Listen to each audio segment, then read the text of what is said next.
Hey, my beautiful bitches, it's me, Fiona St. James, and welcome to another episode of Fiona's Coffee Talks.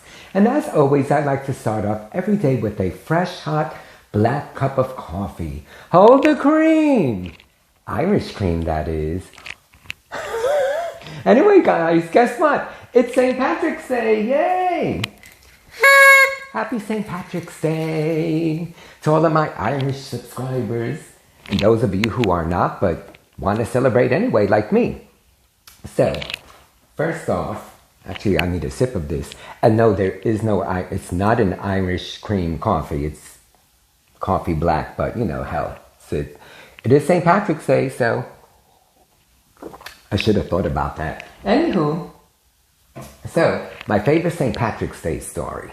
But let me back up. I want to like go old school here, but like being born and raised in the Bronx, so you guys remember way back when, I don't know if they still do this, but McDonald's used to have every St. Patrick's Day for like a week or so, they would have that Shamrock Shake, which is like basically a green milkshake. And if I remember correctly, I haven't had one in decades, but when I did, I think it was like sort of had like a minty feel to it and minty taste to it, I should say. And I remember thinking back then when I would drink it, oh my God, this was so good. Now, like when I think of it now, even if it does exist, I don't know that I could actually have that because like the thought of it, frankly, is a little disgusting to me. So I'm curious. I mean, how many of you have had it? Is it still even around? Would you still have it?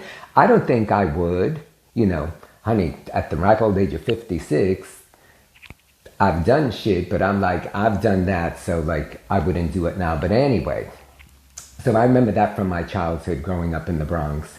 I've been in Sunnyside now for, February was 25 years that I've been here on and off. And this neighborhood is very heavily Irish. Like in particular, because I'm on the north side of the tracks. So like if you go to the south side, I know a lot of times and I go there, you know, that side is a lot more multicultural.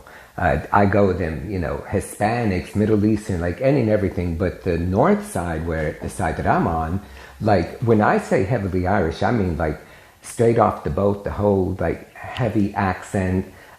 Even my super who lives in the building is like, you know, straight out of Ireland. And his like accent is so heavy that it's kind of comical. But anytime he and I have a conversation, even though he's like technically speaking English, half the time I don't know what the fuck this bitch is saying.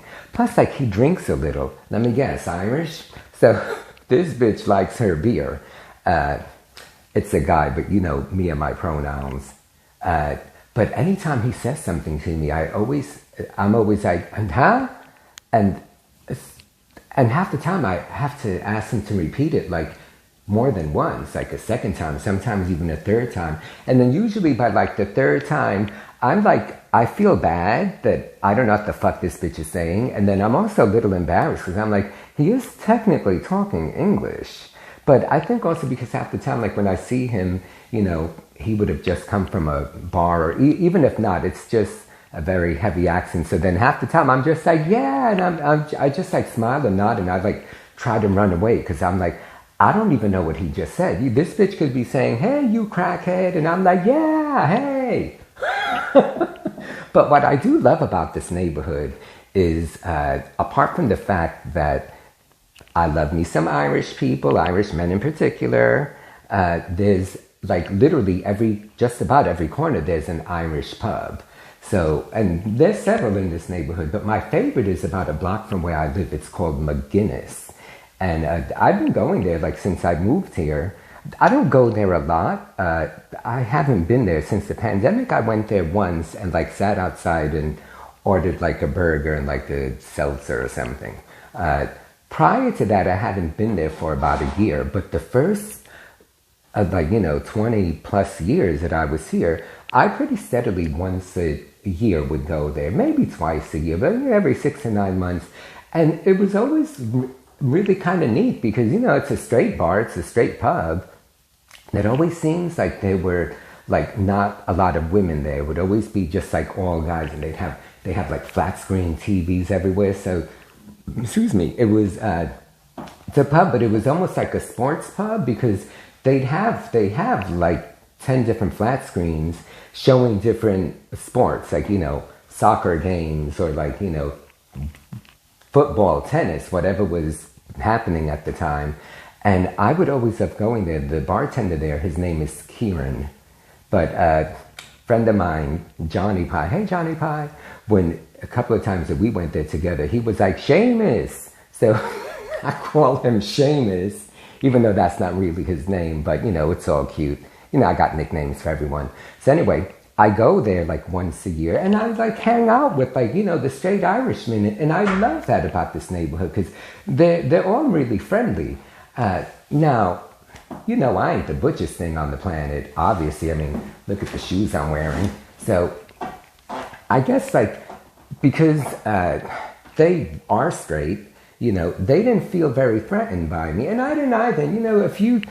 Honey, I fit in anywhere. You can go anywhere, just be yourself, have fun, enjoy your time, and everything should be fine. So these guys, I would suddenly become like one of the guys. But honey, I'm here to tell you, Irishmen, apart from the fact that these men are hot as fuck, and my neighborhood has an abundance of hot men.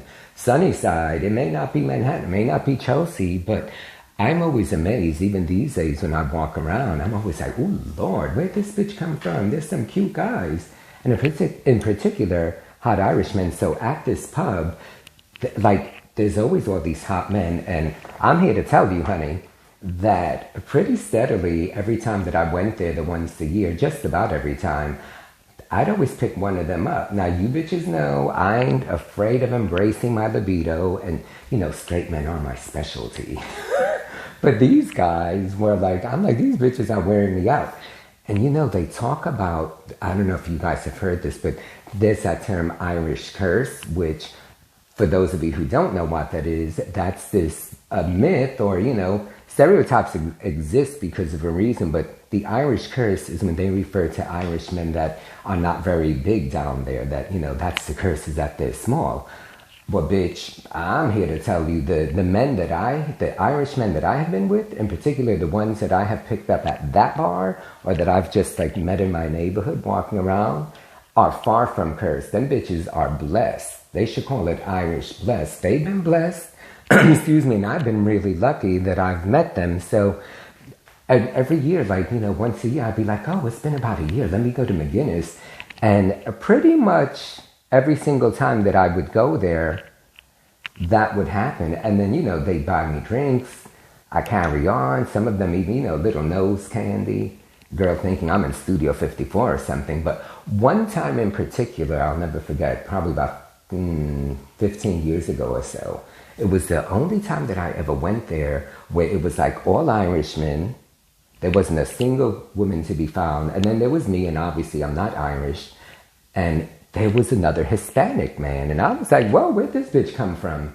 And it just so happened that there was only one empty seat next to him. So, I sat there, and of course there's Kieran, a.k.a. Seamus. And I'm like, vodka soda.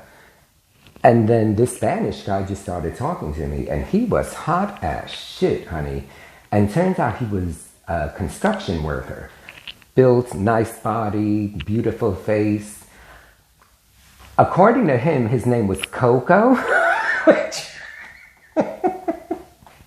I'm like, Coco, how you some big old strapping, brawny, butch bitch, and your name is Coco? I don't think that was his name that was assigned at birth. I don't think that's on his birth certificate. I think he just fancies calling himself Coco.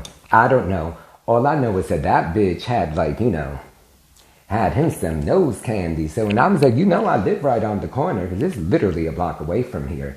So, and I had just moved into, this is the third apartment that I'm in this building. So when I met Coco that night, I had just moved into the second apartment that I was in on the second floor.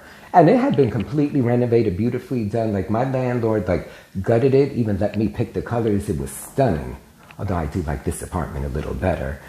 So Coco came over that night, and we hung out. It was kind of neat. We were doing our stuff and, fooled around a little bit, but we didn't do anything major.